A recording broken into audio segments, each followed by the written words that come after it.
Say hello to your viral era. With Planoly, creators grew their social following by 6 times in just 3 months. Planoly is the only social planning tool you'll need to get inspired, stay organized, and level up your content. And now you can auto-post across Instagram, TikTok, Facebook, YouTube, LinkedIn, X, and Pinterest. Try it free for 7 days at Planoly.com. That's planoly.com. And for a limited time only, use code CHEERS40 for 40% off all annual plans. Our best deal ever.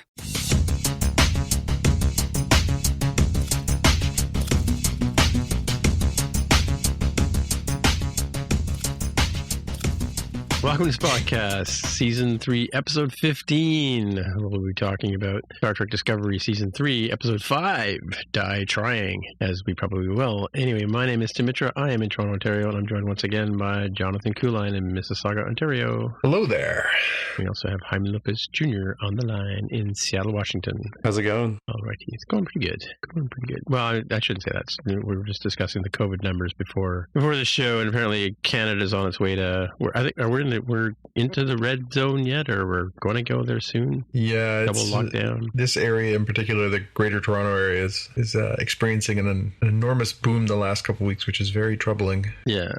Well, I think everybody's booming, but this is unusual for us. We were down to 50 a day or something like that, right? Or just around that. Yeah, and the estimates say that within a short order, it could be 6,500. 2 weeks. Within 2 weeks from now. This is a very bad sign, and could be headed for another lockdown if we're not careful. Yeah, plus we're also looking forward to flu season. Right? Excellent. So on that exciting note, can we do a podcast? Yeah, let's do a podcast.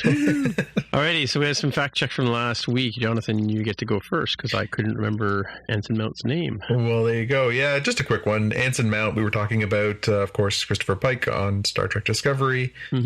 He played Cullen Bohannon on Hell on Wheels. We were talking about which character he was. There you go. Yes, he was the main character. And okay, I'm totally mess up this pronunciation. I'm going to go with Forbride Denelsen. 2007 was a Danish original TV show which begat The Killing, which I talked about before. And I knew there was a crossover with the lead character, the inspector or whatever director, Sarah Lund, who's the main character. It was played by Sophie Gaberl on the Danish version, but she played D.A. Christina Nielsen in the U.S. version. So she was actually in the show, but not the main role in the American version. But like Star Trek, it was canceled after 2 seasons, but thankfully picked up again by Netflix for season 3. So Star Trek was 3 seasons. I know, but no, they got canceled after the 2nd season, and then there was a huge letter writing campaign. Yeah, look it up, man. I just happened to be reading up on Star Trek episodes because I was going down a rabbit hole the other day. So but technically, if you look at the numbers, you mentioned 26 shows per season. There weren't 26 shows in the 3rd season, were there? Well, I happen to have it right here. Let's see. 3rd season, there was 24. There's 26, 29 the 1st season, 26 the 2nd season, 24 the 3rd season. Yeah, I'm pretty sure they pulled the plug at the 3rd season too. Anywho, Joel Kinnaman, who we mentioned about working on the American version of the U.S. version of The Killing, was not Danish, as I said. He's actually Swedish. So there you go. And last follow-up item here. I mentioned Sean Connery, and I wondered if he played King Arthur. And in fact, he did play King Arthur in First Night, where, what's that guy? Richard Gere, I think, plays Lancelot and woos the Lady Guinevere. Yes. I must have missed that one. Oh, was Thor's mom Guinevere? Thor's mom? I don't know the actress's name. Renee Russo? Renee Russo. She might have been. No, I think it was, I don't know. He played Robin Hood with Audrey Hepburn, which was kind of cool. But yeah, it could have been her. Yeah, she was definitely much younger than him, sort of, Oh, no. Julia Ormond as Guinevere. Is that who it says? I looked at First Night, Sean Connery, and you're right, Richard Gere's Lancelot, Julia Ormond as Guinevere. Yeah, quite a bit. She was a few, but that was not unusual for men to be much older than their wives, right? So, especially when you were kings, they could do what they wanted, right? Anyway, so first headline here is from me, yay! Lashana Lynch has been confirmed as the new 007 in No Time to Die. So, yeah, we were kind of wondering about that, because it was rumored that it was going to be, what's his name, Bane? But, no, so it actually is an African-American. Well, I don't know if it's American. Yeah, I was going to say, I think she's British? African Breton. Yes. She's, and it's a woman. So there you go. Like, that was a sort of an interesting twist of fate. But I don't know that she's necessarily carrying on from there as the Bond lead going forward, right? She's not Bond, she's 007, right? But I think the idea is that we're supposed to think that James Bond is no longer 007, he's out of the game, so there's a new 007 they've assigned the number to, but I don't think it necessarily means that she is going to be the lead of the franchise, although I am 100% behind that. I think, no, I don't think that's the case. And I don't think, it's not the first time we've had a female 00 agent, right? That's a good question. I don't recall there being one. There have been other agents from other spy agencies, but I don't remember there being another one. What's the new movie going to be called? The new movie is it No Time to Die? The new one coming out? That's right. You're forgiven for not knowing because it's been forever and a day since it was supposed to come out. It's like, wait, it's not out yet? Nope, still not. Wait, so it's already in the can. So, but why does it say Lashana Lynch is taking over for Daniel Craig as the new 007? Does that mean he's like getting his number taken away from him?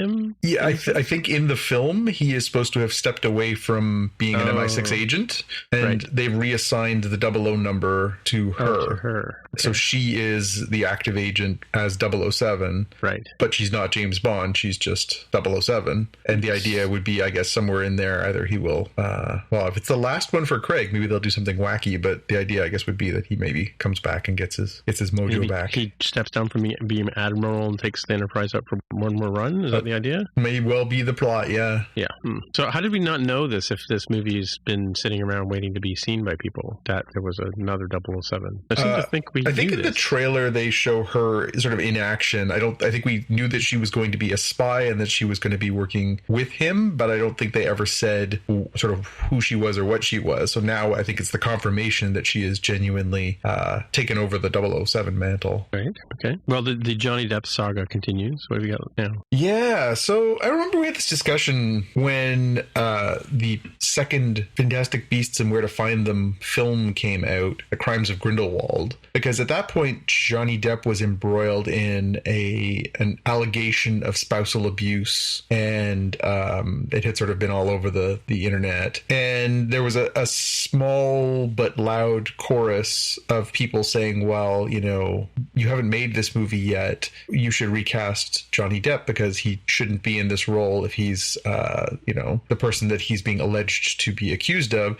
So he was in court in England recently in a case where he was arguing that he was defamed by a publication, and he lost essentially a couple of weeks ago. He was I'm just going to find the exact phrase because it was pretty damning. Oh, yes. It was an article in the British Sun in 2018, and they called him, quote, a wife beater. And he sued them for libel, and he lost. And as part of it, part of the resolution a couple of weeks ago, the judge said, I accept that Mr. Depp put his wife in fear for her life. And he said that the paper had shown that the claims it published were, quote, substantially true. So after going to court and doing this and losing, Johnny Depp has been removed from the Fantastic Beasts franchise. So he will no longer be Grindelwald.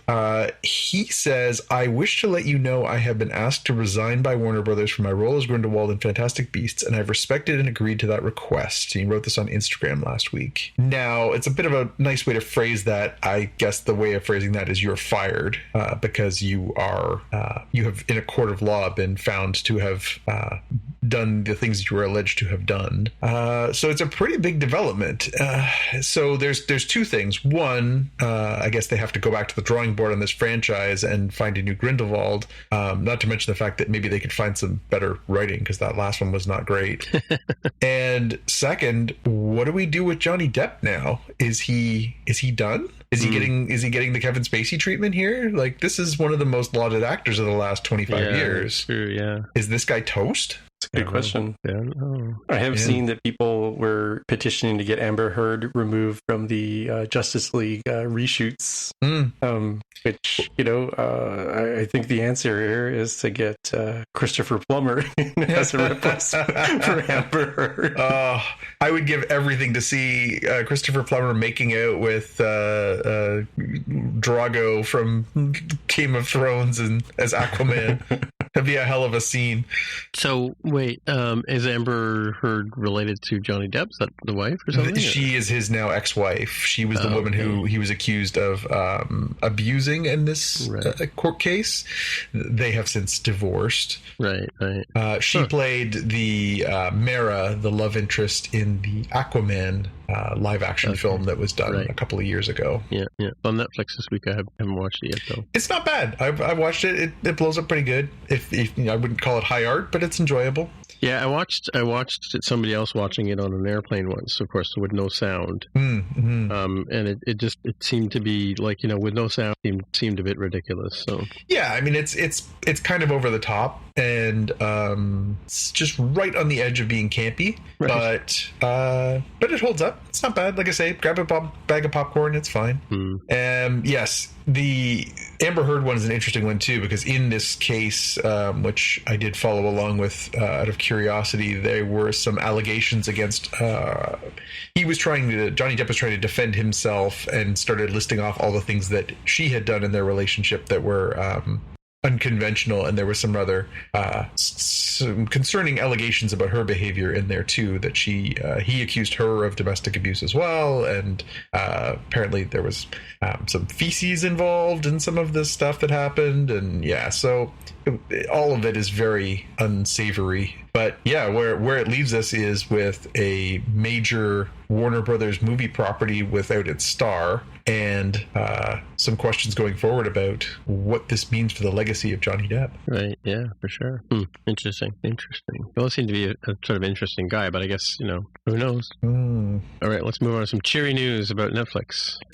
Yeah, in the grand tradition of Silicon Valley reinventing things that already exist, if you're one of those people who's like, I just don't know what to watch on Netflix, there are just too many things, I really wish somebody not only recommended things, but you know what, just go ahead and surprise me with whatever you think should be on. Apparently Netflix is testing a, quote, linear channel in France. That is basically pre-programmed stuff. You turn on the channel and it just has stuff, and you have now recreated broadcast television.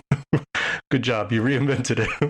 Oh, you mean you can just surf around and just flip channels and just like, I mean, as they describe it here, it sounds like you go to a channel and it's whatever happens to be on. Oh, did I come into, the last 30 minutes of this TV show? All right, I guess I'll just watch the rest of this TV show instead of starting, from the beginning as I'd like. It's like real-time TV. Yeah, it's so weird. It's kind of like, I want to say it was like Lyft and Uber, they started doing, okay, beyond just the, hailing a ride like a taxi. It was like, okay, well, you can spend a little bit less money and the driver can pick up a couple of people along the way. All right, there. And then it was like, hey, what if we just had like scheduled times and places where drivers were guaranteed to be and routes they were guaranteed to take? It's like you've reinvented the bus. What are you talking about? Yeah, exactly. I mean, they could come up with a piece of hardware too for your television that, is like a circular control that, in order to change the show you're watching, you have to get up, go over to the television and turn this control, and there could be 13 different settings on it.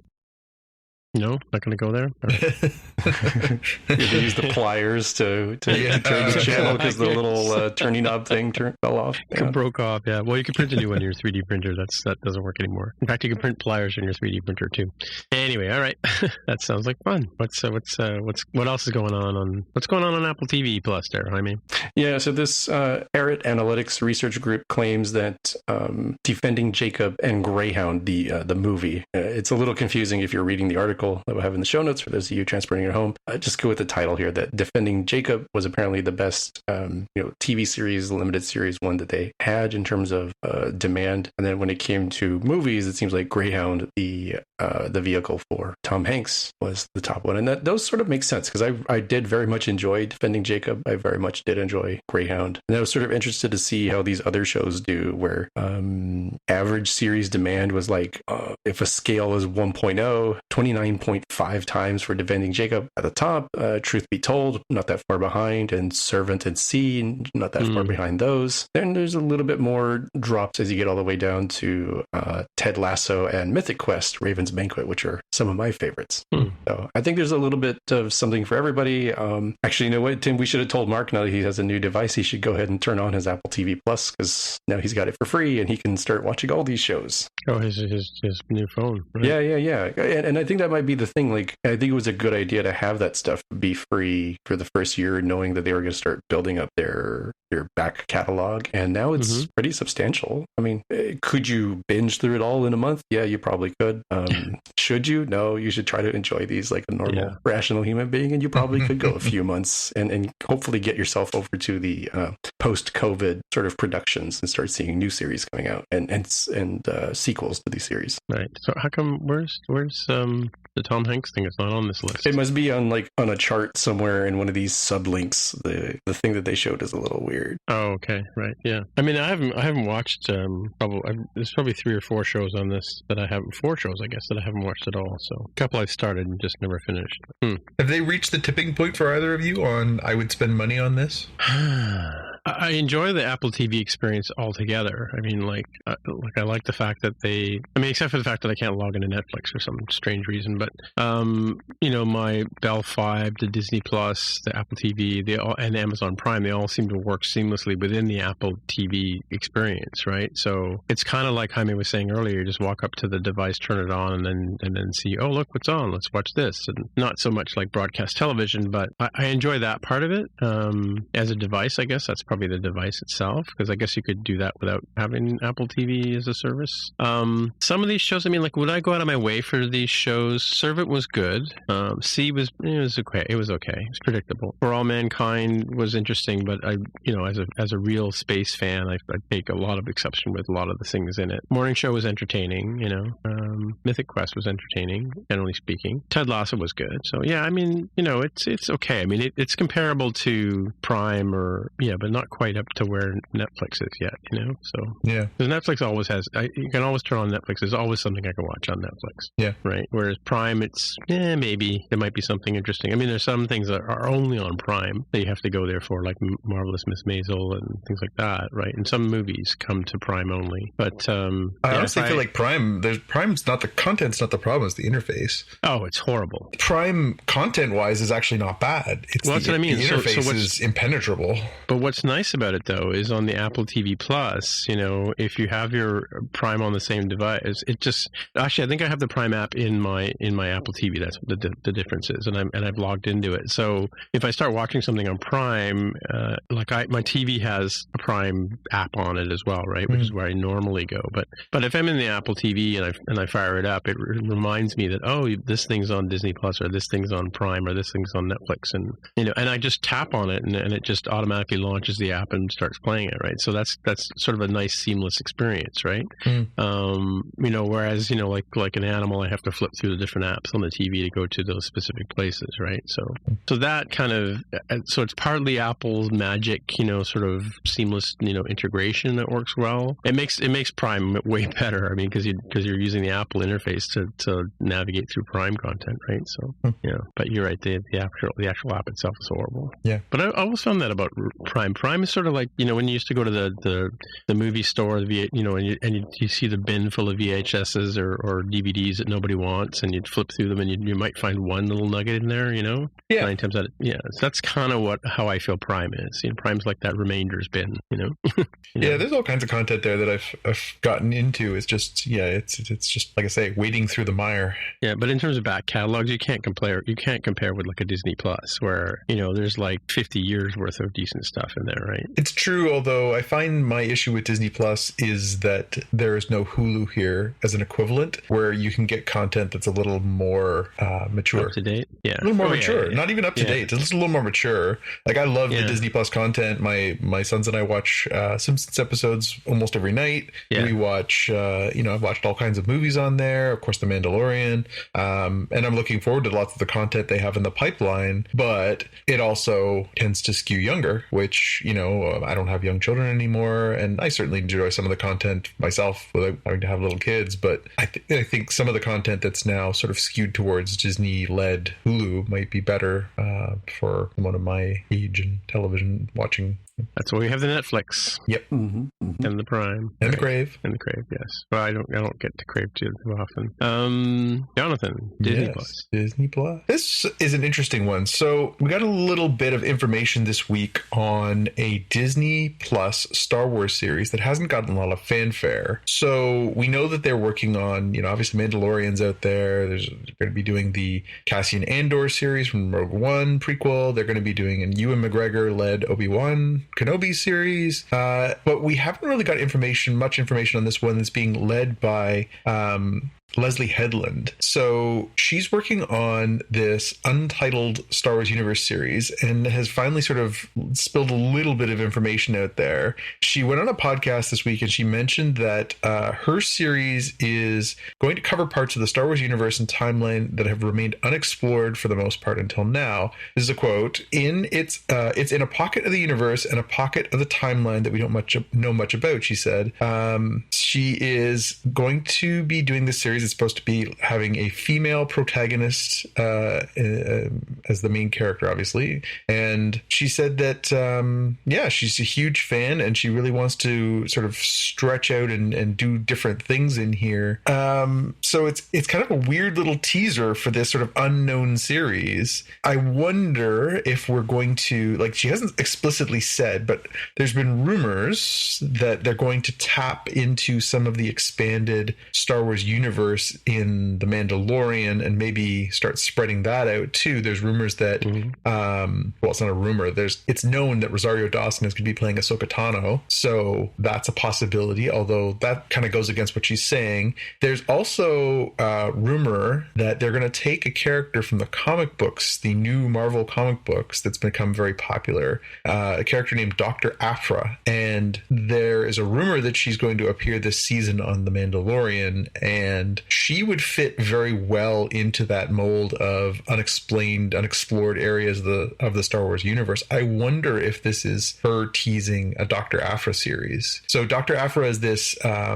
sort of gray area character who first appeared in the Darth Vader comic when Marvel took back the licensed properties from Dark Horse Comics. And she gets drafted basically by Vader to carry out a couple of missions for him. She's not really keen on doing it, but the option is basically die, so she sort of does it. But then later on, she also ends up helping the rebellion in a couple ways too. So she's a very interesting character. So I read this whole story with her, and that's immediately where my mind went. But I think it could be really interesting, like the idea of having a character like that sort of straddles the good and the dark and is sort of a little more in the gray areas is an interesting one. What do you guys think of all this? Hard to say. I mean, you know a bit more about the comic book plot lines and stuff like that. But I think it's interesting. I kind of wonder how far out they could go and still have the connection to Star Wars. I mean, does that mean they have to have some sort of Force energy thing? And because the Force doesn't come up much in Mandalorian yet, right? Well, I mean, the Baby Yoda-ish character has shown he seems to have a natural propensity for it. Yeah, exactly, some propensity for the Force. Yeah. Yes, we're going to talk about him in a few minutes anyway. But sorry, Jaime. But it's interesting. I'm curious about the next story too, because this is piquing my interest, because I do, this is the spoilers. It's the George Lucas revealing episode 7, 8, and 9. I thought 7, 8, and 9 was not the Daisy Ridley stuff.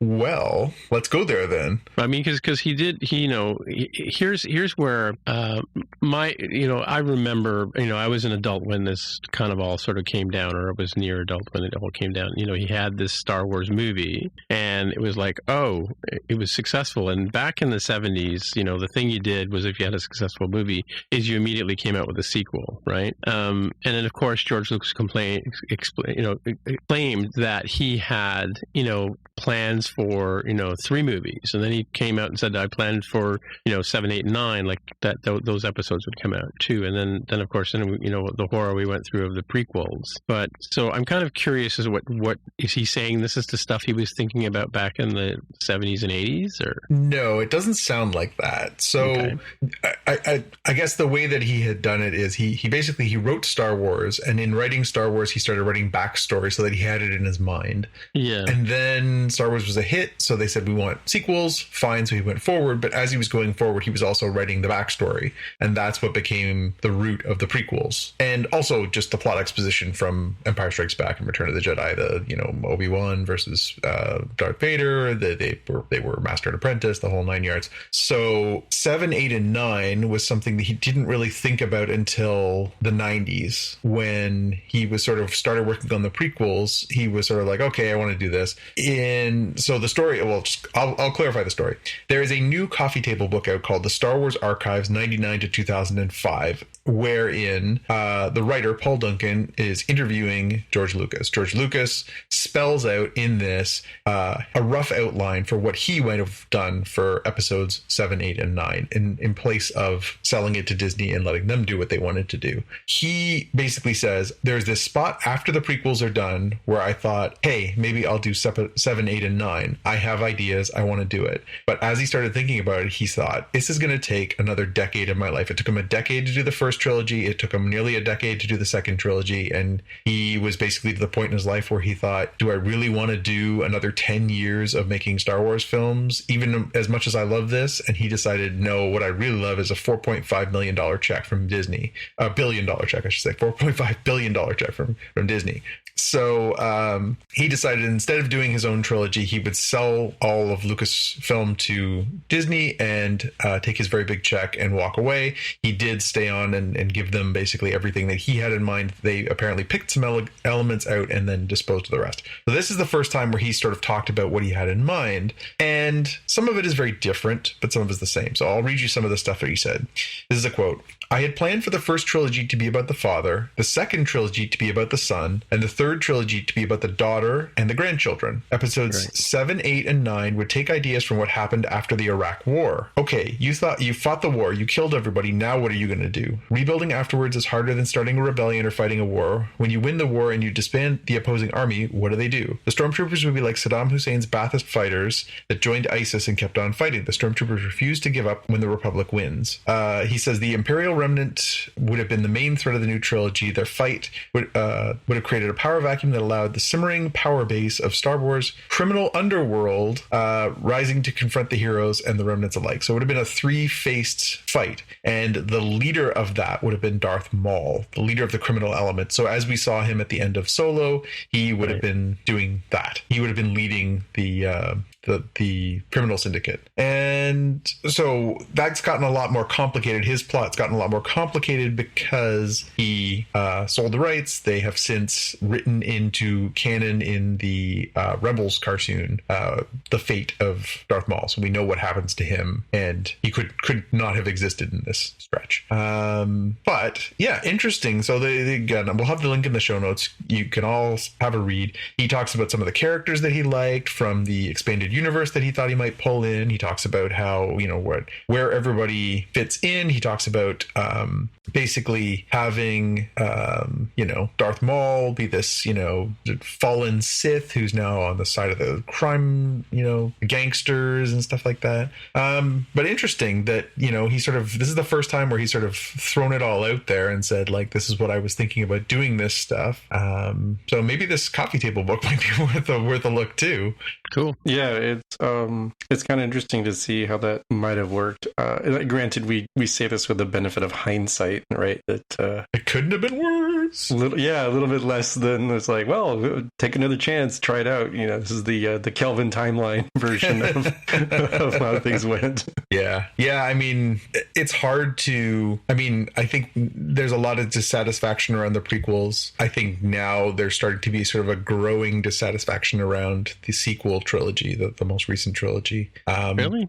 I mean, the Rotten Tomatoes score on the last Star Wars movie was not good. The Rotten Tomatoes score on the second movie, which I thought was actually the best of the bunch, was not good. And again, so much so that, Star Wars is, on a break. They're taking some time. They're focusing on the TV stuff. They're not doing movies for the foreseeable future because they're sort of hitting the reset button on what they need to do. You don't do that kind of stuff if it's a resounding success. Sure, it made some money, but yeah. Yeah, it didn't make the billions that they expected, I guess. Yeah, I mean, again, it's hard because these movies, what is the idea that they're exponential growth, that, okay, you make $1 billion, then you make $1.5 billion, then you make $2 billion. Like, do they supposed to just keep going up? I mean, yeah, it was a disappointment from that aspect. I'm sure they set a goal around what they think these films are going to do, and I don't think it met the goals. But at the same time, I'm sure between that and the theme park rides and the toys and everything else, Disney's more than made up the money that they paid out to George to make the properties too. Yeah. So yeah.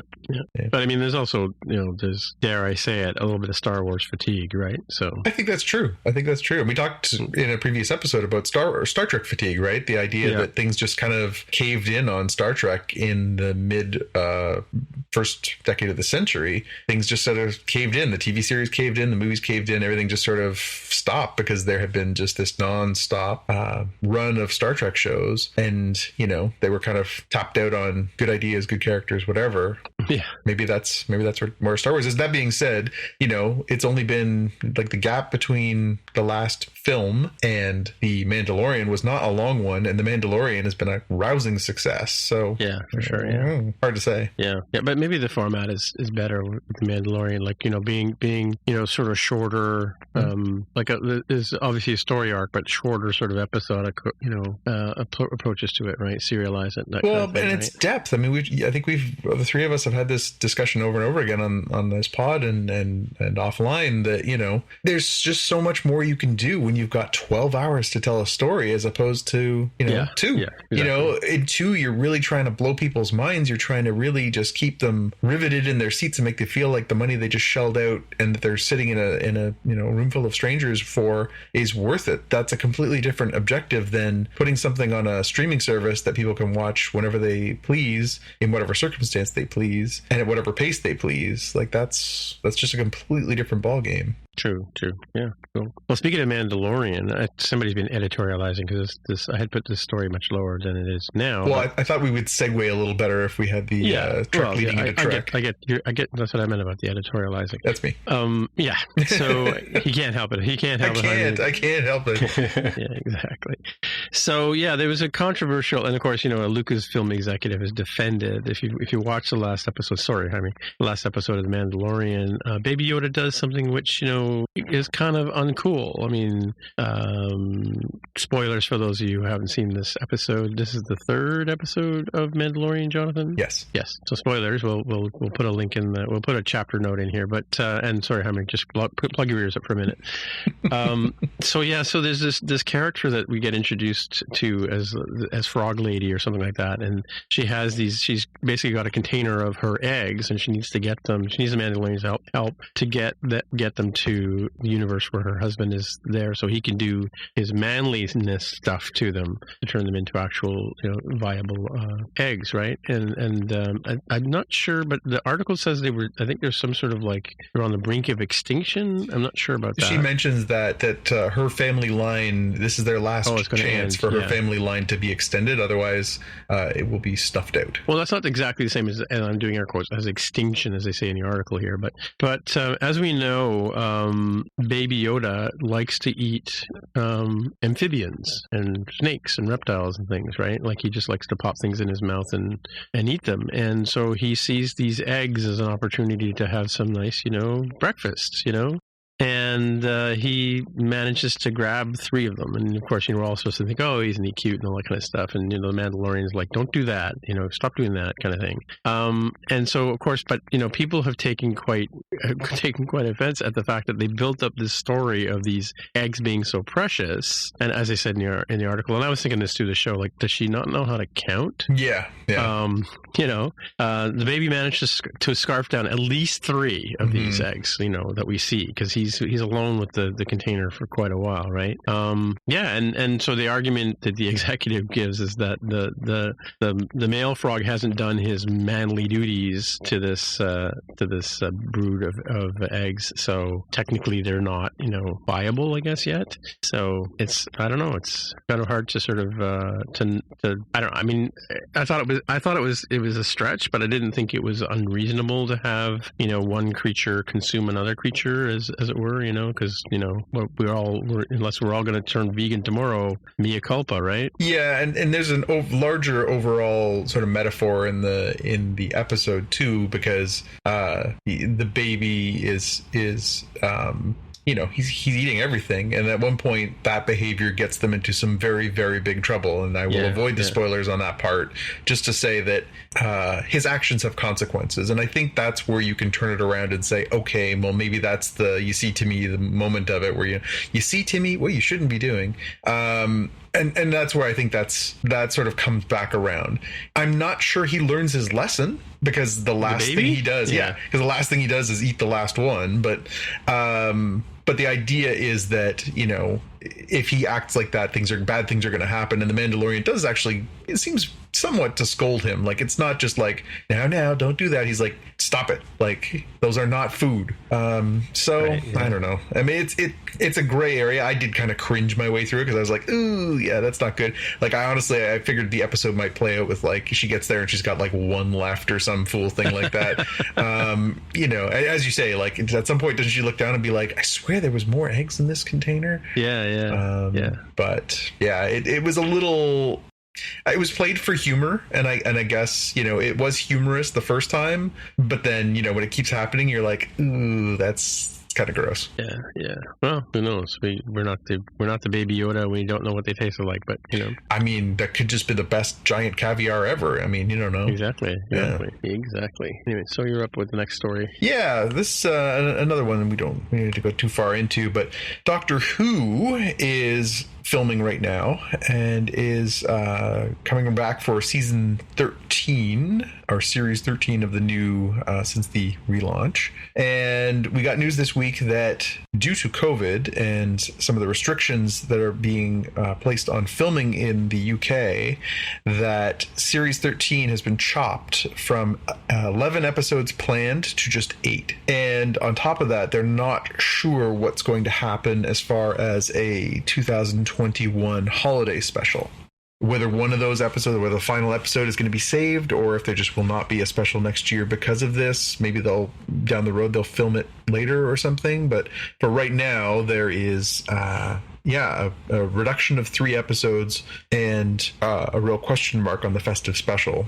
We are definitely getting our festive special this year. We still don't have a release date, but we know that the Revolution of the Daleks was shot prior to the pandemic and is premiering sometime in that Christmas New Year's window. So we are getting a new episode of Doctor Who soon.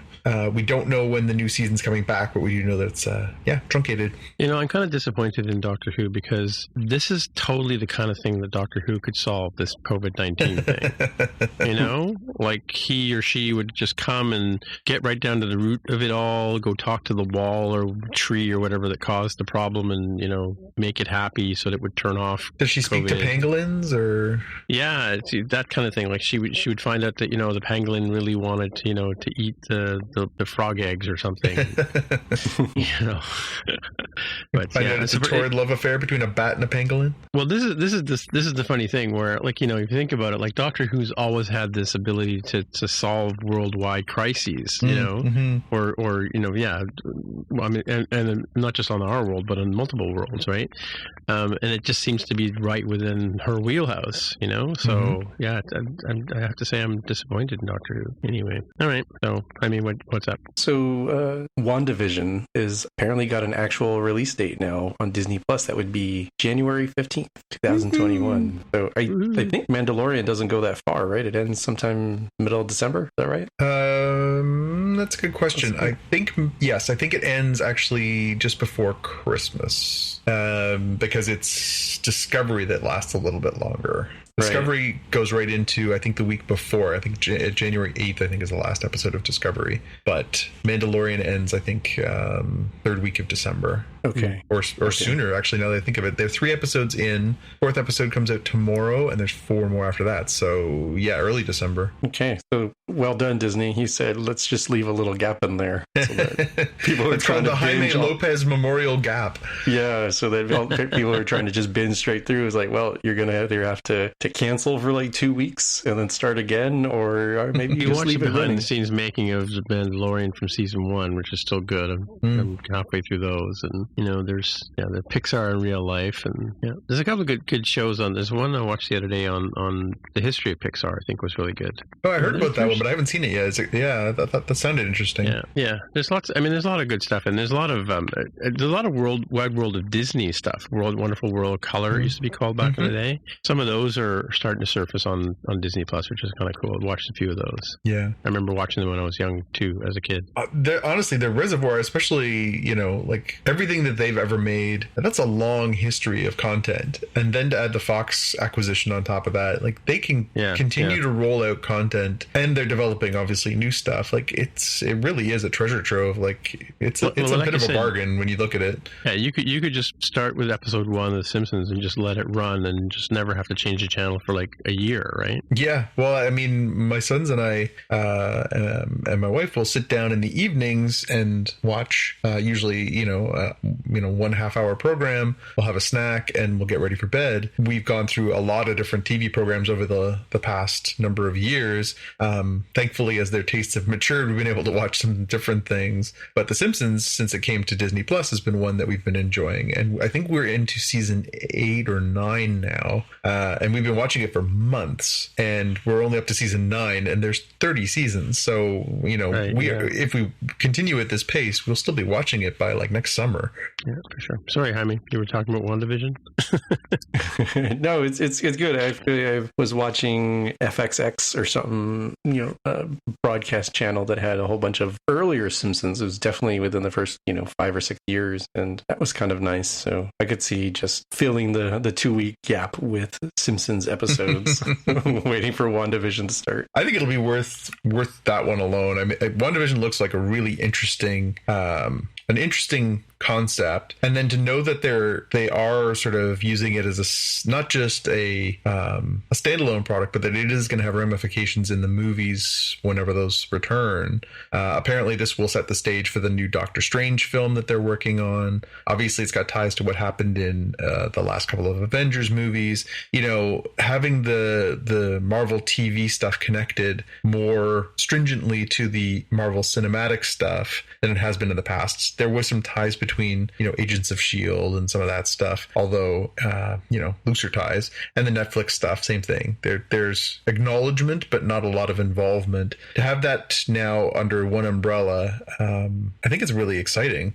Exactly for the same reasons we were talking about with Star Wars. The idea that you can really take your time, tell a story, but with these A-list Hollywood actors and that production value, this is really awesome. Mm-hmm. Cool. All right. Well, just before we get into this week's episode of Star Trek, I stumbled across a couple of stories yesterday on why the character Adira was addressed with the incorrect pronouns. We questioned this ourselves last week, and turns out it has a little bit to do with the actor Blue. What's her name again? Blue Del Barrio. Blue Del Barrio.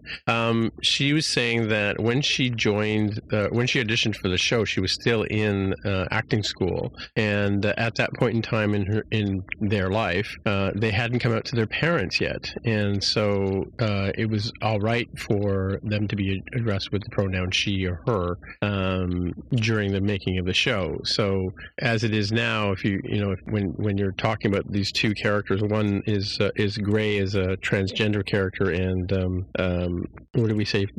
What's the terminology for blue? It's binary, non-binary. Yes. Non-binary. Yeah. So they prefer to be referred to with them and they. So that explains why in the episodes we're going to be watching that Adira's character will be referred to as she and her during the making of the show. Even though I think at some point she does sort of allude to the fact that in the show they'll come across and make their choice of pronouns known. There you go. And I managed to get to that without screwing the pronouns up too badly. Well done. Anyway, so this is the part of the show, folks, where we talk about Discovery, Star Trek Discovery, Season 3, Episode 5, Die Trying, and I believe Jonathan is doing the recap this week. Indeed, I am. All right, how about you? All right. So we start off with a quiet scene. Burnham and Saru are sort of talking. They're headed towards the Starfleet and Federation headquarters, which, of course, they got the information from Adira Tal, who is now contacted inside of her Trill host. She can access the memories of Senetal and gives them the directions to get there. They are heading towards this place, and, Burnham is excited, but she's kind of got something on her mind. Clearly, she's thinking about sort of one of the big mysteries that we've been left with from Season 2 to Season 3, which is what happened to Burnham's mom. And so she mentions that, I'm hoping that when we get there, we can figure out what happened, that we can try and reach out to her, that we can try and put the pieces together and figure out what happened to her, because we don't know what happened to her mom. So the Discovery is headed towards this location, and as they come towards it, it's this sort of void in space, and they quickly deduce that it is a distortion field that is obscuring its location. They pierce this in a very dramatic way, and they come to the other side, and poof, they're inside this bubble that houses all of these Starfleet ships and a great big huge sort of center column building floating in space that looks like sort of a more modern version of a Starfleet headquarters or starbase. And the crew is excited, and they're all smiling, and they're just looking around at all these cool, the evolution of the work that they're involved with. These are scientists and technicians, and they're people who are really jazzed about tech, and they're just like, oh my gosh, look at that one. Oh my gosh, look at this one. And the one thing that really catches their eye is, oh, look, there's the Voyager, the Voyager J. Right. Yeah. Which they quickly deduce, of course, is the 11th generation of Voyager, or is it? We'll talk about that more later.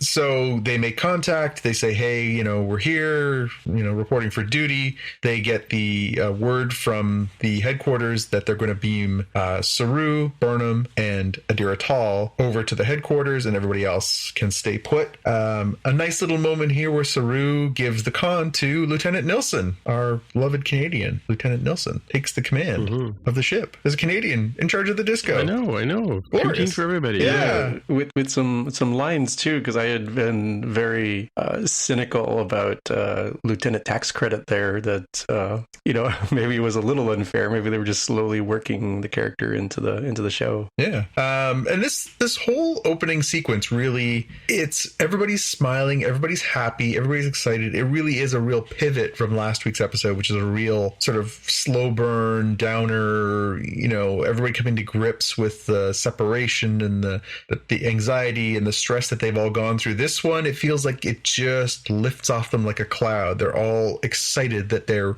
reuniting with the Federation and with Starfleet. A real energy to the scene. People crowded around the windows and all excited. It just definitely set a real tone. And we're into our opening credits. We come back, and we've got Saru, Burnham, and Adira aboard the main starbase there. And there they meet Charles Vance, Admiral Admiral Charles Vance, the Commander-in-Chief of Starfleet, and his Security Chief Lieutenant Willa. And there they get a little information download from a bit of a prickly admiral who's sort of wary and really trying to get a read on who these people are and are they what they say they are.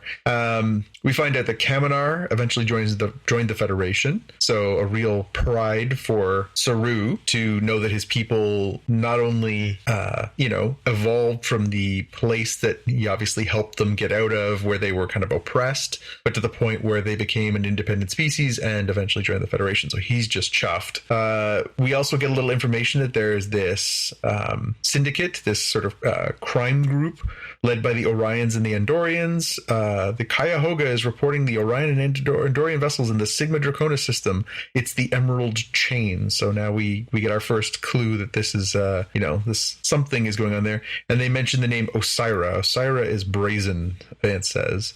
So I'm sure that's going to come back around. Vance is, as I said, very skeptical of the story, but he's also very curious, and he stops and he starts talking with Adira and says, she sort of apologized. She said, yes, I have this, voice of Senatal in my mind. He wants you to know that he was sorry that he couldn't come sooner. He really just wanted to stay on Earth for one more snowfall. He would have joined you afterwards. And Vance is, I think, interested, but again, he sort of shuts her down and he says, just so you're clear, he and I were familiar. You and I are not familiar. Okay, take this one to sickbay and give her a medical scan. So kind of brusque, and Burnham gives her the nod. It's fine, but clearly we're getting a little taste that Vance is a hard nut to crack. We notice that there's this group of people down in the med bay. There's an emergency going on. These are the Keeley. They are a group of refugees, and they are going through some severe medical distress. They're apparently packed out to the hallways, and they're suffering failure of their nervous systems. And we see them, and they're clearly in huge pain. Burnham, being Burnham, immediately volunteers to help and says, listen, we can help you if you give us some information. And Vance kind of dunks on her and sort of says, don't worry about it. With your 22nd century ship, we're fine. We'll figure it out. Don't sweat it. And then we're into the debrief, and we get a bit of a data download. So we meet Dr. Eli, who's the AI hologram doctor, who is very weird. And we get some information from the Admiral, who says, okay, so, the Federation is now made up of 38 worlds instead of 350, which is what they peaked at. And he is, still not interested in talking about the burn with them. He doesn't want to talk about that with them until he can figure out their story. And he says, I've got two truths here. I don't think you're lying to me, but I can't corroborate anything you're saying. And beyond that, we've spent the last, number of years trying to uphold these temporal accords that say, people from the past can't come to the future, people from the future can't go to the past, and you guys just broke the law. And so, they're sort of taken aback that, we just, sacrificed our family lives, everything that we've known, moved to the future, and did all this to protect all living species, and now you guys are telling us that we're in trouble. And he doubles down on this by saying, what, we're also, we think that we can make some use of you, so we're going to requisition the Disco for analysis and retrofit, and we're going to reassign your crew to other jobs. If you want to be useful, this is the most useful thing you can do. As you'd expect, Burnham and Saru are not impressed with this idea. Burnham argues for keeping the crew together, and we end up with a sort of scene with Saru and Burnham where she sort of says, listen, we gotta try and do something here. We gotta find the cure for these Keeley. We can use the spore drive. We can do things. We can show them that we're valuable, and maybe they'll let us stick together. We can prove that we're valuable as a team. Then we get into the debrief scenes where they're debriefing some of the senior staff. So we get some great lines. Culber, yes, I was dead. Yes, I was murdered. But we're on much better terms now.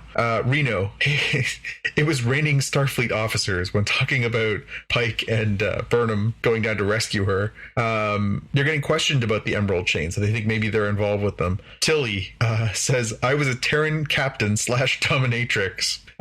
which is pretty funny. And Non just messing with the hologram, saying, "Go ahead, throw me in the brig, hologram." Yeah, name, rank, and serial number. That's it. Yeah. Keeping true to the security part of I give up nothing. Other people might, but I give up nothing. Yeah. But the real highlight of that is the interrogation of Georgiou, who is being interrogated by these two holographic characters, and standing off to the one side is the unmistakable visage of David Cronenberg, Canada's own, who is just sort of monitoring along. And they're asking all kinds of, weird questions of her. They know that she's a Terran, so, they're being pretty harsh with her. And the one great question was, "What's your connection to Control?" And she says, "We dated." And then she realizes that she can spot the weakness in the holograms, and she blinks them out of existence, which was a very funny trick. Not sure I understand what it is she did, but still pretty funny. She said she was blinking at the frequency of their resonators, and that messes them up. Yeah. I'm not sure how you would figure that out in real time, but interesting. We cut back to the discussion about, what can they do to get the information and help the Keeley. And it turns out that they were exposed to mutated nutritional things, and they don't say what, could be plants, animals, whatever, while visiting the planet Erna, that used to be a hub for enrichment of unstable metals. And so they've clearly ingested something that was not meant to be ingested. They get the idea that, they could track down this seed vault ship, the USS Tikov, and the hope is that if they can get the pure stuff that was before it was mutated, they can then figure out an antidote and then help this. Vance says, "Oh, that's a great idea. We'll just get all of your crew off the Discovery, and then we'll train our crew, and then we'll take the Discovery out, and we'll do this." And Burnham says, "This is ridiculous. You're wasting time. We have to start. We have to go. We've got a crew that can do this.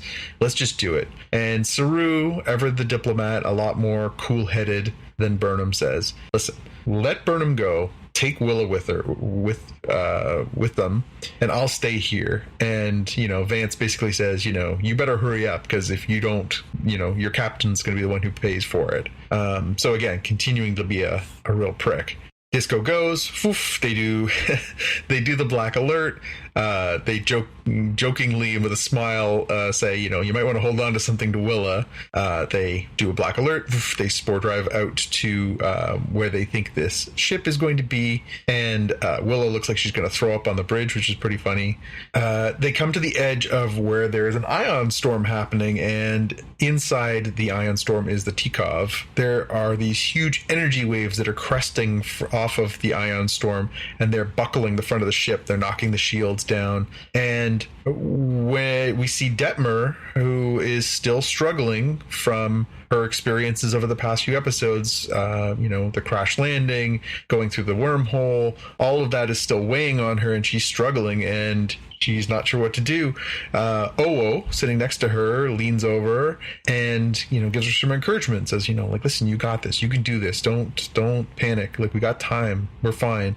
And Detmer sort of takes a moment and then refocuses, fixes things, gets them in the right position so they can use their tractor beam, and they pull the Tikov out of the storm. They then decide they're going to head down. They're going to beam aboard the ship.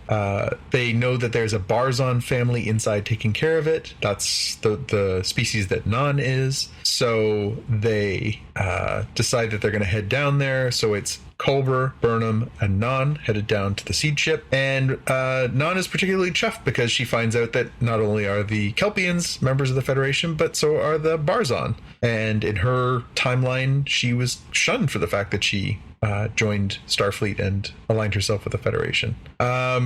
The bad news is this time, as they're heading out the door, Reese gets the con. So, sorry, Lieutenant Nielsen, you don't get the con this time.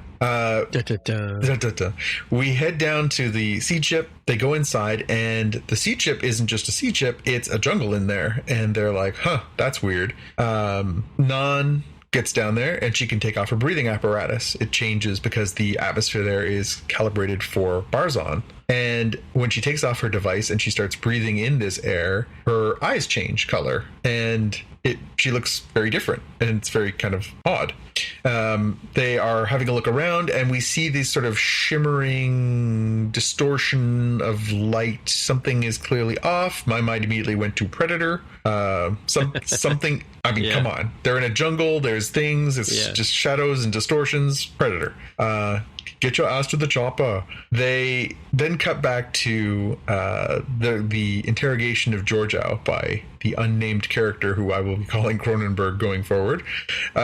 He says he's very curious about why Georgiou is with the Discovery. And she says, well, I'm curious about your badge. And he says, oh, you want to see it? And he hands her the badge, and she picks it up, puts it under her boot heel, and stomps on it and looks at what's inside. She wants information about the burn, and he says, we've looked into it. There's no clear bad guy behind the burn. This is just something that happened. We don't really have answers. And the two of them sort of have this little chess match where they're trying to sort of look for each other's weaknesses and find things out. And in the course of this, he kind of staggers her a little bit by revealing that the Terran Empire has fallen, that it fell centuries ago, and beyond that there have been no crossings from their dimension into this dimension in 500 years. And you can see that it's actually unsettled her a little bit. And beyond that, he further deduces that, it's very out of character for somebody like her to be aboard the Discovery, to make that choice to go with them. And he says, well, you must be here because you care about something or someone, which of course we know is Burnham. A smash cut over to Burnham. Boom, right to Burnham. And there's Burnham and Culber and Non. And they discover this hollow of this family, this Barzon family. And they are sitting there and they're playing with this plant on the table in this hollow video. And the mother is holding one of the children and she's humming a song. And not coincidentally, it is the same tune that Adira was playing on her cello in the previous episode. Dun, dun, dun. We'll talk more about that later, too.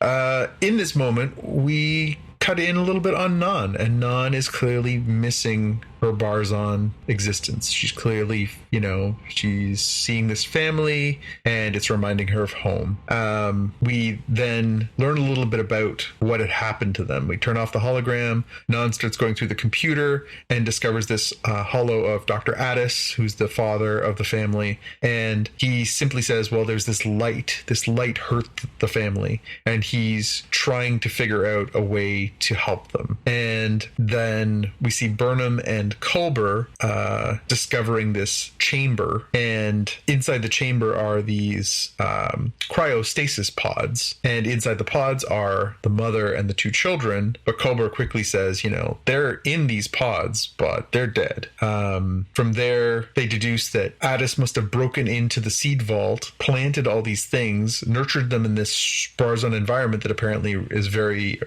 good for plants, in the hope that he could find something that might be able to help the family. I don't know if he thinks he was going to find a cure for death, but clearly not.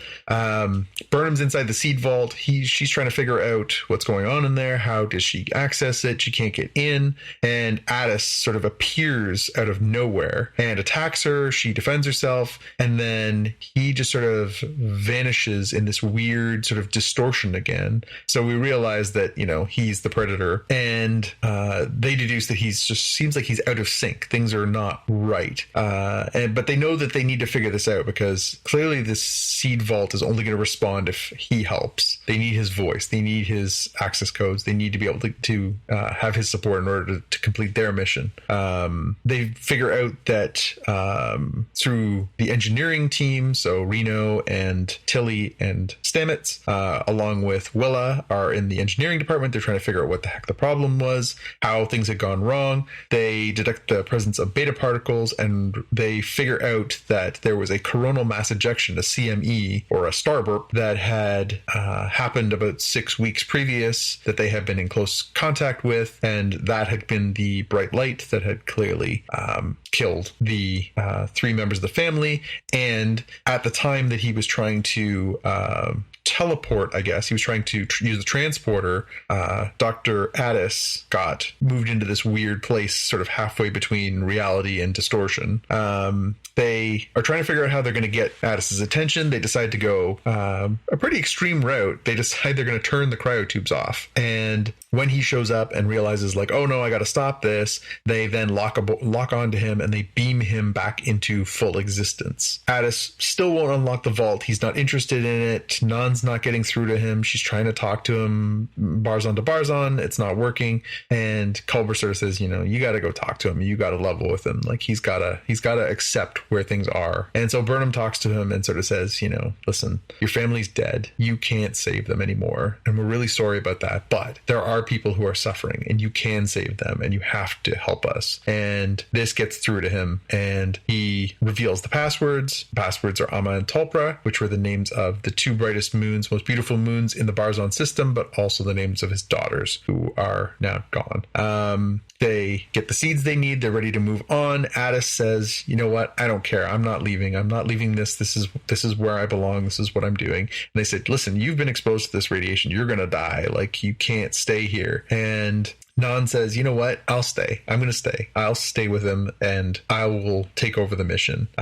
She says, I want to see my home again. I want to go back there. And so with a tearful farewell and a bit of a weird moment, because I didn't really feel like there was a strong connection between Nan and Burnham before this. They cry together. They hug each other. Nan says some very nice things about Burnham, but I felt like it was a little contrived. But there's a big farewell. She takes the mission. She looks out the window. She sees Discovery, woof, back. They're gone. And of course, they head back to Starfleet Federation headquarters. They bring back what they need. They're working on it. They're trying to save the people. It's all good. There's a lovely little reference to a new renaissance that, they talk about Giotto? Giotto, yeah. Who helped spark the Renaissance after the Dark Ages. And they use it as a metaphor. And we start to see a little bit of that icy veneer on the Admiral melt. And he says, you know what? You guys did the mission. You did what you said you would do. You're clearly a good team.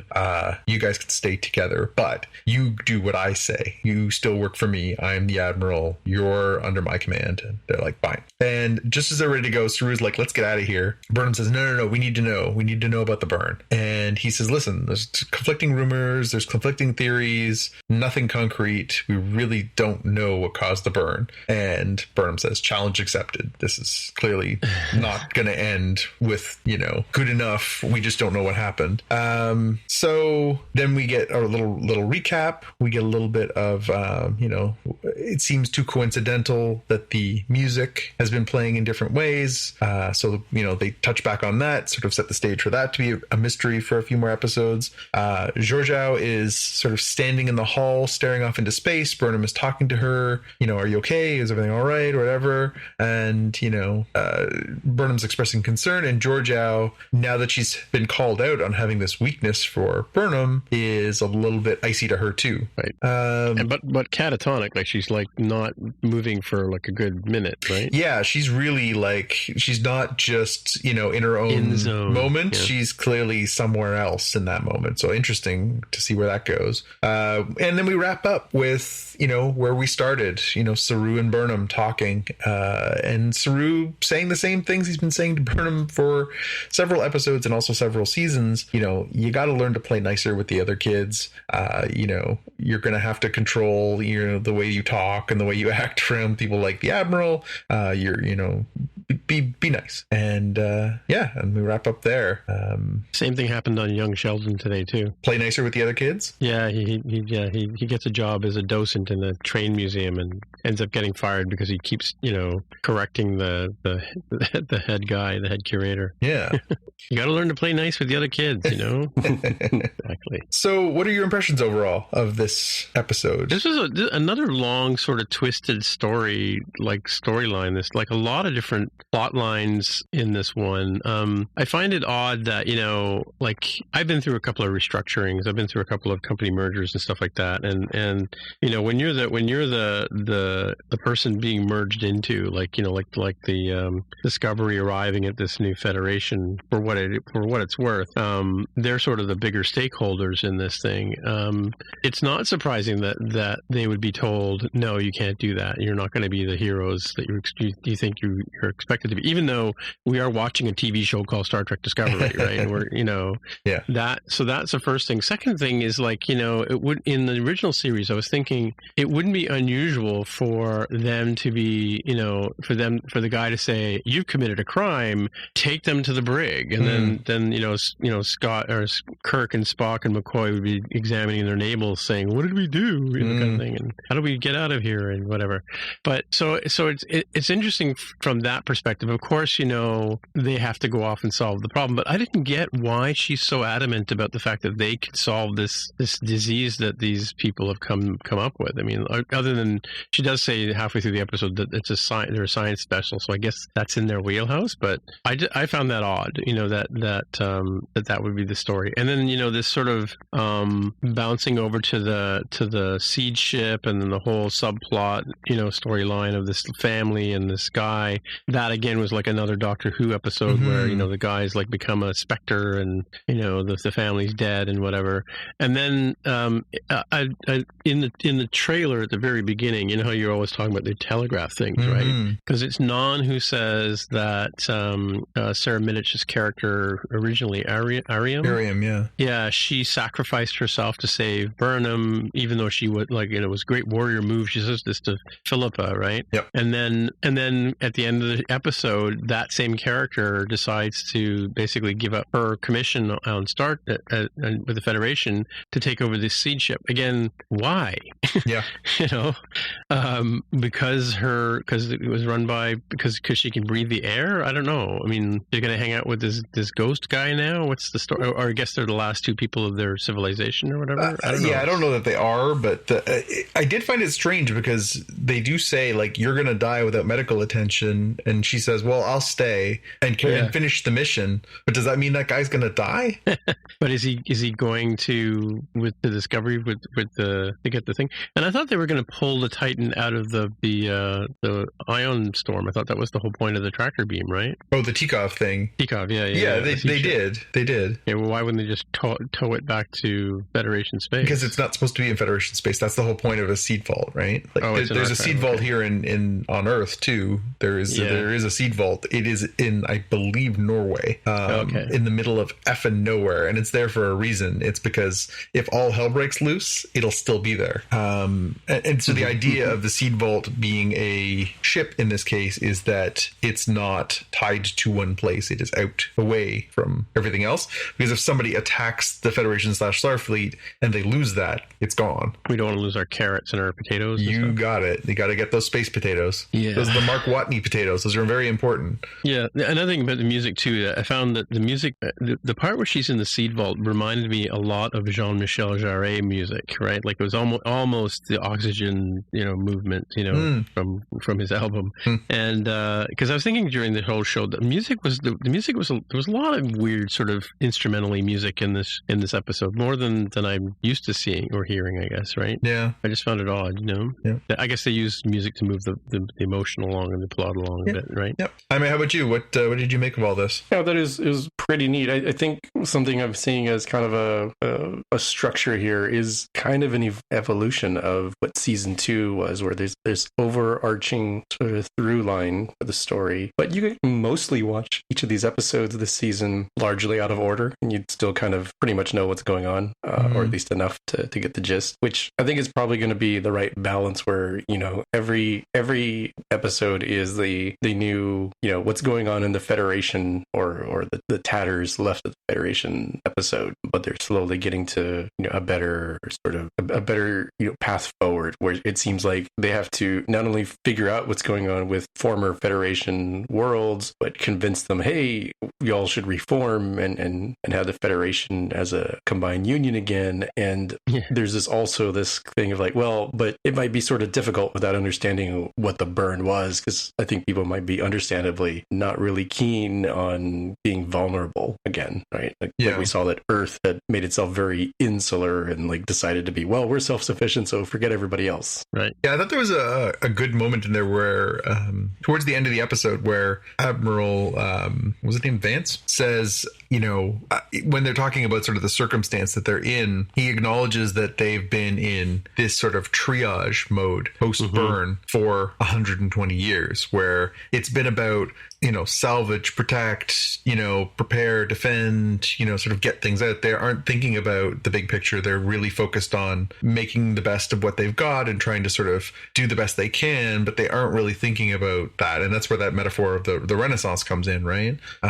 So, I guess the idea is that, Discovery is the Giotto who will help spark the Renaissance, and people will look up and not just be, doing their daily tasks and just focusing on, getting through the day. They're actually going to start thinking about the big picture of, expanding and growing and reuniting and connecting and all those things. That being said, the burn is still the biggest problem. There's no dilithium. Things are in bad shape. They were saying that they can't reach can't contact some of the outer worlds. That's why they've gone from 350 to 36 or 38 is that, they're just too far away now. No dilithium, can't go there, can't even, and the subspace channels are all gone too, right? Well, I mean, now they have the spore drive, they can jump, right? Well, that's it. And that's theoretically, that's the glue, right? And that's why I'm sure 2 episodes from now, we're going to end up on Vulcan.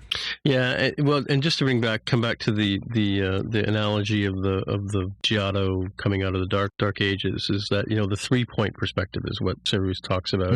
And that is a mechanical drawing device where, you have like normally when you learn to draw stuff, you have like you draw things flat and then eventually learn about perspective, and you have a left and a right perspective, and cubes and whatever come out of that space. But when you have the 3rd point, which is the height or the 0 point, right? Things can grow out of that. So you can have things like skyscrapers and stuff like that in your illustrations. And so it's kind of like it's sort of he's sort of saying that expanded the perspective of people in the dark ages. So it's kind of like they're bringing the perspective to this new federation that's been floundering along in triage mode. My favorite line in the entire movie, and I thought, oh my god, no, was when he says, we don't do 5-year missions anymore. I'm thinking, so what is this, Deep Space Nine now?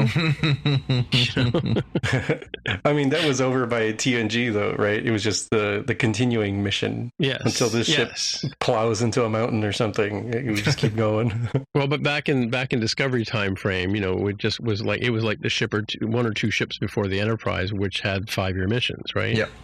As the saying goes. Yeah. The other thing that I hadn't seen, but very sharp-eyed people did, was that one of the ships when they go into the starbase is the USS Nog. Oh, nice. So little tip of the hat to Aaron Eisenberg, which is pretty neat. Yeah. Yes. I love it. Yeah. And then you had mentioned, but we didn't go back to the USS Voyager J, which I definitely saw on screen. They definitely, pointed that one out. Yeah. Yep. They almost drove into it. Yeah, exactly. So the bigger question is the J a retrofitted original Voyager? Is that the Voyager? Or is the J an 11th different ship that has been that? Well, somebody says the 10th, and then somebody corrects them and says, no, it would be the 11th, right? Because the first Voyager didn't have a letter, right? Right. Yeah. I because it looks like Voyager too, right? Yeah, it had that snub nose, exactly. It's hard to tell from... Certainly the angle they showed it at made it seem like it might have been at least a very similar design. I don't know. I'd have to go back to see, did we see the entire hull to get an idea? But I just assumed it was in honor of, and not, okay, post-burn, well, we've got all these ships in the museum. Can we pull one out and start flying around in it? I mean, maybe. Yeah, well, they talked about nacelles not being actually physically connected, attached to the ship. And where did they put the warp core? And one ship was actually made up of holographic projection. Like the walls, the walls inside the ship are all holographic projections. And then there was one big giant one, which was just a big giant, like, rain rainforest, right? It's cool. Yeah, I mean, like, it's kind of like the Search for is it Search for Spock? No, the Voyage Home, where they pick up that woman, the whale expert, right? And what is she going to do now? Like, she's now in the future, and where does she go? She has to go off and learn how to use a spoon and a can opener now, right? Because they're different in the future, right? Well, but then they've also just brought whales back, so she suddenly got like gainful employment. No, I mean, I'm talking about the fact that she has to now fit into society. I mean, like, she has to learn how to use the new iPhone 12, and because she's never even seen an iPhone before, kind of she thing. Doesn't know how the three seashells work, sort of thing. That's right. Yeah, exactly right. I love it. Exactly. And so these people have now come 900 years into the future. I mean, like, we're talking about bringing people from, like, think about it. 1,000 years ago, you brought a guy who was around 1,000 years ago, and you put him in the middle of downtown Toronto. Like, what's he going to do? Yeah. Other than stare at, like, he won't know how traffic lights work and what cars are, and you know what I mean. The fact that we saw ships that are recognizable to us mere mortals in the 20th century, right? 900 years in the future, things are going to be completely different. You would think. Yeah. Right. Yeah. I mean, again, the fish out of water thing, I think, is going to continue to play itself, right? Like, it's not over with, but it'll be interesting. It'll be interesting to see. The teaser for next week's episode, which I didn't get to see again. They don't show them on Rogers. Yeah, it looks like Book is coming back. Oh, yeah? Huh. Yeah, more of a Star Warsy feel for this next episode preview. Yeah, because I think I posted the story, or maybe on the Slack channel, that Cronenberg was going to be in this episode. Because people picked that out of the whole thing. And it's funny, like, when they sort of said, why are you wearing, or she says to him, why, Georgia says, why are you wearing glasses? In the future, exactly. Yeah, why are you wearing glasses? And he said, I think they look good. Yeah. I love Cronenberg being Cronenberg. That was awesome. Yeah, they never really address it, but he seems very Section 31, but then they never really get into it. Well, he did talk about the fact that he's been studying Terran history, right? So yeah, he's sort of the resident expert on it, right? Yeah. Which is why he's interrogating her. Yeah. All right, let's move on to our watch list since we've got a few minutes left here. I'll go first. Hey, look, I'm up first. So yeah, The Crown is coming out, I think, on Sunday. The Crown season 3 starts, and I grew up with a queen, so I'm kind of interested in this person. My mother was a queen for a day once, queen for a day. I almost met Queen Elizabeth once, but so I'm interested in this story. And of course, this is the saga of Charles and Diane. This season's gist, anyway. And I gotta say, I started watching Umbrella Academy a couple of days ago, maybe yesterday, and during we had a day off yesterday, so I binged a few shows of that. The Umbrella Academy. I've forgotten how good it is. It's so good. Really, really good. Yeah. It's really good. Yeah. So I mean, for me, it gets clouded because I get what's the other one? Doom Patrol, and there's something else, and Doom Patrol's okay. The Boys. There's a lot of overlap and sort of feel between The Boys. Style, Well, The Boys is really good too. The Boys is really good. I think all of those series are good. It's just they're different in their own ways. Yeah, but Umbrella Academy has a sort of a reluctant hero kind of vibe going to it, and each one of them has a really interesting super ability or power or whatever, right? So yeah, and of course, time travel has always been a thing. Big famous. I love time travel stories, but fish out of water and that kind of stuff. Yeah. Yeah. So are you finished it, or are you still working your way through it? No, I'm 4 episodes in, so yeah. Yeah, I really, really enjoyed this past season. I thought season 1 was strong, but this one really seemed like the character depth. It's more fun. And the characters are like, you're really starting to get to really know and love each of the characters separately, and then their dynamics with each other. And some amazing performances. I thought that like this season had so many good moments for each of the characters, like lots of meat to chew on. Like the dude with the long hair that's the leader of the cult. I'm not sure of his name, which one he is. Oh yeah. Oh god, what is his name? He was like in the first, not Diego. Diego's the other guy. Yeah. His character in this first series is much more interesting than he was in the first one. Klaus. I didn't really get into him much. Of course, you get in 5. You get into because he's sort of just a character on his own. Right? Yeah, and that kid's great too. We were talking about it when we were watching it. He acts like a 58-year-old guy. Well, it's funny because my wife and I were watching it, and I said, this kid is a really good actor, and she's like, well, he's probably like 25, and he's just playing a kid or whatever. Maybe. I said, you know what? I don't think he is, and we looked it up. He just turned 17 in September. So when doing this stuff, he was 16 or 15 when he was doing the first season, or 14, 15. Right. He is a great young actor. He really is good. Mm-hmm. Like you're right. He kills it as that. And there's some really good stuff for him later in the season, but he really kills it in this season. And but I mean, my favorite by far is Klaus's storyline is so good. And the lady with the bullet wound in her head, was she in the first series? Yes. Yeah, the handler. The handler. Okay. Yes, she was the sort of head of the big bad organization in the first season. Okay. Yep. The baddies. Yep. And that's Kate Walsh, of course. Grey's Anatomy. Kate Walsh. Mm-hmm. Mm-hmm. Yep. Yeah, and you got to love the scene this week. This week, the scene I saw was the guy who steps on the mine. Oh yeah, yeah. And they have the Viking funeral. Yes. There's so much good. So much good. I really did. I really love that series. I'm hoping that it continues for many years to come. Right. Cool. All right. What's your picks?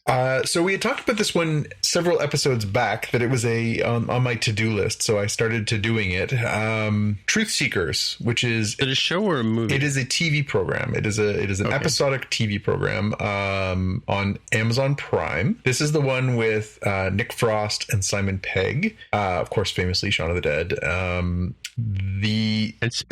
And Spaced, of course. The premise is that Frost is a broadband expert, and he's an installer, and he gets all of these jobs at the weirdest places that have the weirdest sort of unexplained issues around why signals aren't working, everything else, and some of those cross into the paranormal. And he also has a YouTube channel where he does his sort of, look inside the paranormal, and he gets this new partner who's supposed to come along and learn the ropes from him, and this guy quickly sort of falls down the rabbit hole of the weirdness of England and some of these sort of potentially haunted weird places. I have now watched half the first season, and it's definitely enough to make me keep coming back for more, so I'm gonna try and polish that off this weekend. The episodes aren't terribly long. It is weird, though. I will flag for people, it's not a Pegg and Frost strictly buddy program like a lot of the previous work that they've done.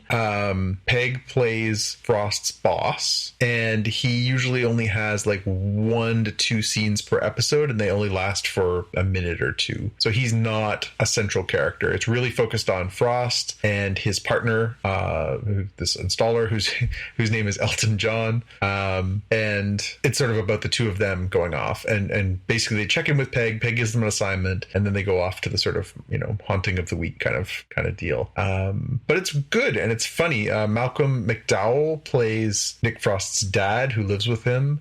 He's really funny. It's a weird balancing act, though. It's a real it's not as funny as Shaun of the Dead. It has some pretty creepy moments. The music definitely conveys a tone of mystery and darkness and stuff, but then there are some sort of genuinely goofy moments. There's a joke at one point where they're trying to figure out how to do a spell, and that may involve drinking a glass of urine, and it's funny. Like, there's definitely a lot of funny parts. It's very darkly funny, and the humor draws from the sort of from that sort of spiritual darkness, haunting kind of stuff. But there are some moments where it's kind of creepy too. Like, there's one point somebody's being haunted by this ghost that is like somebody who died in a fire, and they're all burned, and it's kind of creepy. So it really walks this sort of tightrope between these two sort of things of being this like genuinely creepy sort of X-Files-y kind of thing, and also being this sort of Nick Frost being funny kind of thing. But it works. Somehow it works. It's funny. I like it. Cool. All right. What's your next pick? The next pick, well, I'm gonna just excuse me. I'm just gonna just get a little dust off my soapbox here. We ordered a PS5 because we'll get some use out of it here at the house, full of boys. And I would like to shout out the people at Canada Post and I would like to shoot holes full of the people at Best Buy and Canada Post who felt like it was okay to send the remote control, the controller, and the games today, but decided that it was not necessary to get the actual system on the day of release to their purchasers. Pre-ordered this several months ago. It's not like they didn't have any notice about where it was going. I don't know who's responsible, but damn, man, my PS5 didn't show up today. It says, according to Canada Post's website, that it's going to arrive on Monday, which is, of course, when you want it, when the game system comes out on a Thursday. I realize these are first world problems, but damn, man, I want my PS5. Did you get the optical drive one or the digital one? No, I got the optical. Okay, yeah. I'm not sure. So the digital one, you'd basically only be able to download games from online purchase? Yes. Or? Yeah. Okay. Yeah, so no more, like, that eliminates, obviously, the used game market. It eliminates the sharing market. You can't trade games with people. So it's a choice people can make if they're comfortable with that. Some people don't want the physical media, right? They just want to have it all downloaded on a box and then want to use it like that. And if they're done with the game, they'll just deinstall it. But it's not really, I don't know if I'm there yet. So. And is it going to be requiring an online account for all this stuff? I think it'll be just like the PS4. I think to get the most out of your games, you probably will want an online subscription, but it depends on the type of gamer you are. I tend to play a lot of games that are sort of, go on an adventure game, Uncharted, God of War, Star Wars games and stuff like that. Spider-Man was really good. Stuff that where, the online experience doesn't really change. You can still download stuff from their store, so expansion levels or new characters. You can get access to that stuff whether you have a subscription to PS Plus or whatever. But if you want to play the online, if you're into the Call of Duties, if you're into, the online mass mode playing, lots of people playing simultaneously, that you have to pay for. But that's not the way I game. So for me, it's no big issue. But for a lot of people, it will be. Well, I haven't turned my PlayStation on in around a year, so. So you're not ordering the PS5 right away then? I'm not ordering the PS5, no. All right. No. Well, I mean, I thought about it. I looked at it and kind of did the research on it when you mentioned it last week. But yeah, that's about as far as I got. Yeah, and it's so funny. I mean, I was on Twitter today sort of trying to suss out what the status of things were. And it's really funny, too, because so many people were online today saying, man, I went online this morning and I can't get my PS5. I'm like, pre-orders went up on September the 15th. Yeah. You know, one person had me in stitches. They were like, to anybody out there who got their PS5 today, I will pay up to $80 more than the list price for it. 80? And they're listing it for like just $1,000. A cool $80. A cool $80 4 of these crisp 20s just burning a hole in my pocket. So what the heck? I'll splurge a little bit. I just thought that was the most random monetary figure. And then again, if you look on like any, name source of purchasing, eBay, whatever else, everybody's like, if you want one of the ones with the opticals, it's probably $1,000 at least. I mean, it's with tax in, it's $700 Canadian. It's not nothing. And people up here are asking for, easily $1,000. This guy was like, I will pay $80. I'm like, I don't know how he came up with the figure of $80. I was like, that's like going to clear out his savings account. But this guy got an advance from his parents for 4 weeks allowance in advance. Yeah. Hilarious. Yeah. I mean, it's a really weird number. It's not an extra 100, which, I could see like, all right, it's like a very strange specific number. Yeah. It really, like, I almost wanted to tweet out and be like, why 80? Like, I wanted to pretend I had a system for sale just to be like, will you go up? Will you do like 85? Like, what's... Yeah. What's your number? So close. With $5 more, it would have been yours. Yeah. Sorry, bro. I just sold mine for 86 over asking. I'll report back next week with if it finally arrives, how it goes. We did get our games today. So we got the new Spider-Man Miles Morales game, which I am dying to play because I loved that Spider-Man game for PS4. So maybe that'll be my thing for next week if this thing... Do you have the disc for the Spider-Man 4 for PS4? Yes. You know anybody who'd like to play it? No, I do have an optical drive in my PS4. Mm-hmm. I happen to have some media for that, so yeah. It was Xavier last because I got one of my Macs plugged into the port that says PS4 on my TV, and it's actually an HDMI monitor for my special Macintosh. As Jaime knows what I'm talking about. Anyway, all right, what do you got for us, Jaime? Mine is not so much a watch list, except maybe you should rewatch the movie and then read this, or maybe read this. I've already seen it like 6 times. I think I know the plot. So. Yeah, but like reading this Reddit analysis is actually really good. So the premise of this analysis is that the predator, the character in the title, is a dark shadow about the evil of killing in war. And if I just read the titles of the sections here about and remember this is about Predator, right? The 1987 one with Arnold Schwarzenegger. So nights in a haunted forest, you have to invite the vampire in. The predator as the shadow, confronting the shadow, and making the final choice. It all lines up pretty well. I think this is pretty well thought out as to how you might do a literary analysis of the movie, and it actually seems to hold up pretty well as far as I can remember. So it's basically the idea of like, as depending on your relationship to killing and how you feel and act upon it is how you meet your end or don't meet your end because of the predator. So instead of looking at it as a sci-fi movie, looking at it as almost like a ghost story movie. So yeah, I guess it falls more in line with those like Friday the 13th kind of things, right? Like if you're moral, you might have a chance. If you sin, you do not. Yeah. Like as a perfect one is the lady in the film who has no sin because she has not killed anyone, right? She doesn't fight at all. The predator completely ignores her and kills all the other commandos, Marine type folks. Or it could be that he's a sport hunter and he likes a challenge. Yeah, they definitely do play into that in Predator 2. I'd say this is worth a read, especially if you take the main character of Dutch, played by Arnold Schwarzenegger, and then see how that works with the through line. So with all of these different kinds of literary analysis, I don't know how this matches up to what the creators intended, but it is a pretty interesting read. So I recommend it. It's not too long. It's a Reddit post. It's longer as far as Reddit posts go, but it's not unreasonable. Alrighty then. Well, I guess that's it for another week. So, hey, Jonathan, people want to get in touch with you. Where would they find you? You can find me on Twitter and Instagram as @JPK News. Right. And Jaime, if people want to get in touch with you? I'm on Twitter as @DevWithTheHair. Right. And my name is Timitra, TIMMITRA on the Twitter machine is where you'll find me. So until next time, we'll say bye-bye. Bye. Bye-bye. Live long and prosper. You've been listening to the Spotcast podcast. This is CNN. What's that? Oh, I just thought the James Earl Jones thing was kind of cool. Oh, wrong show. Right.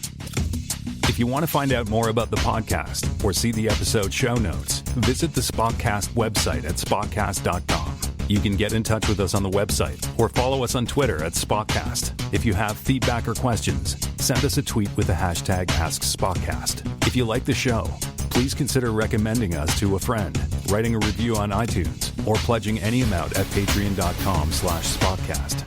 You can find details on how to help us on our website, spotcast.com/sponsor us. Thanks for listening, and we'll see you in the future.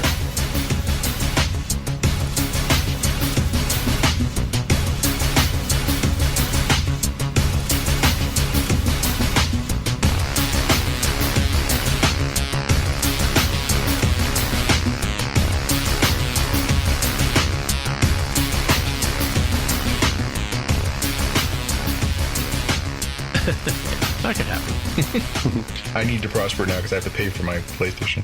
Yes, that's true. You do. Yes, you do. Well, of all years to buy a new game system, this seemed like the right one. Well, I'm here. We're headed towards another lockdown. It also seems like a good year to be like joining one of those mass player things where you can all run around and hug and stuff. Yeah, and really. Shake hands. Yeah, sad but true. Mm-hmm. Only social gathering you can do, right? Mm-hmm. Oh, so Jaime, I don't know if you saw my comment the other day on Slack about the end of the Notre Dame game. Yeah, where the entire stands filled onto the field. Apparently, every single one of those people have to go get tested for COVID now. Well, yeah. There wasn't enough field to contain all the people. Yeah. And that was, not to, in any way to defend their behavior, but that was like one of the biggest upsets in college football in the last, Yeah, it was what, like 20 years? Those guys had not lost a game in how many? 4 years? 4 years? 4 years. Auburn, yeah. Craziness. How about them fighting Irish, eh? I think the Irish would be smarter than that. They'd be drunk, but they'd be smarter than that. Can we just, I was trying to, because we all tuned in to watch SNL last week, and I had to try and explain to my son why the team's name was the Fighting Irish, and he was like, that doesn't seem okay. I'm like, yeah, it's not. I can't defend that.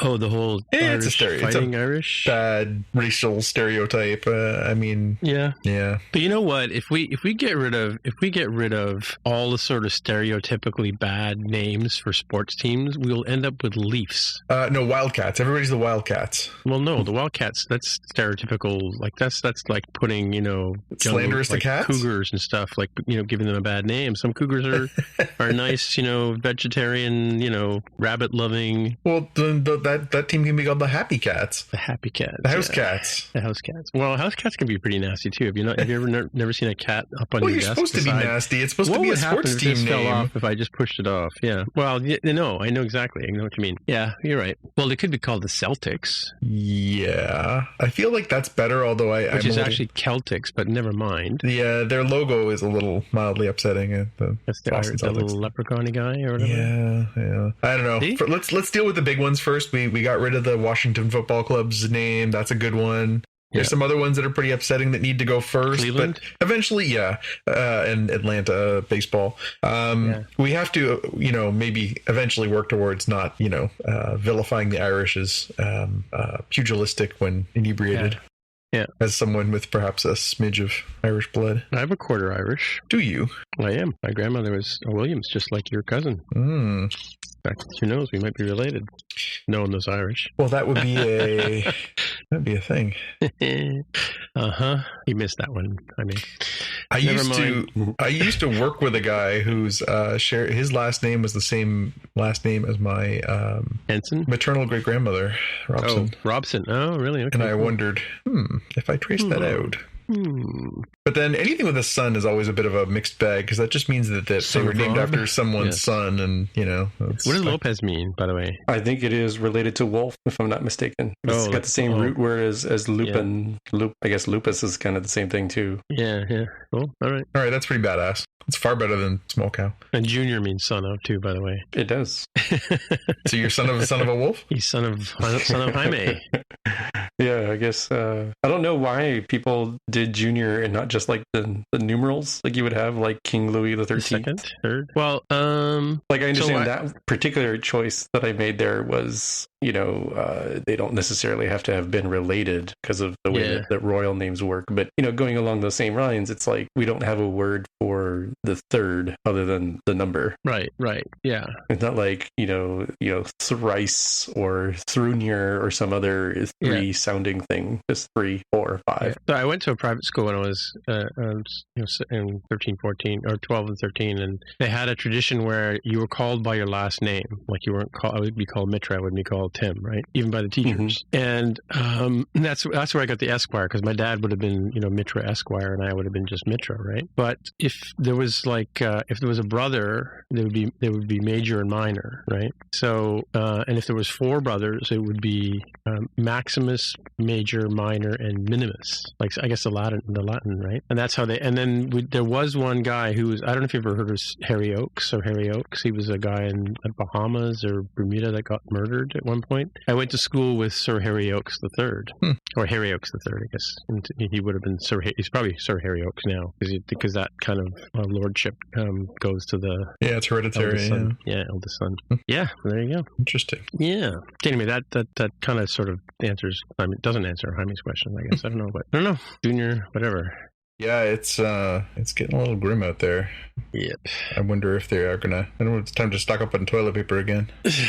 Well, we're still having trouble finding distilled water. Oh, yeah, you were saying the challenge. Yeah, well, Carol was saying, yeah. So. You're going to have to start distilling it yourself. Yeah. What exactly does one have to do to distill water? It's just like making alcohol. You boil it and run it through a tube and collect the... Yeah, boil and recapture on the other side so you get all the particulates out. Yeah, it takes all the chemical or the minerals and whatever out of the water. I don't mean to impugn your balance here, but doesn't that seem within your wheelhouse? Couldn't you build a still? Yeah, I could. Yeah, totally could. I thought about that, actually. I mean, you run a little water through it, maybe set up a little mash tent and make your own homemade brew, you know? Mm-hmm. My own homemade water, yeah. Yeah, a little special water for special occasions. Yes, exactly. Seems like a good idea. And actually throw some potatoes in there while I'm at Yeah, it. Right? It was a science experiment. You were just trying to see what would happen if you put potatoes in your water distiller. Right. I'm just typing into Google here how to distill water. Look at that. At home.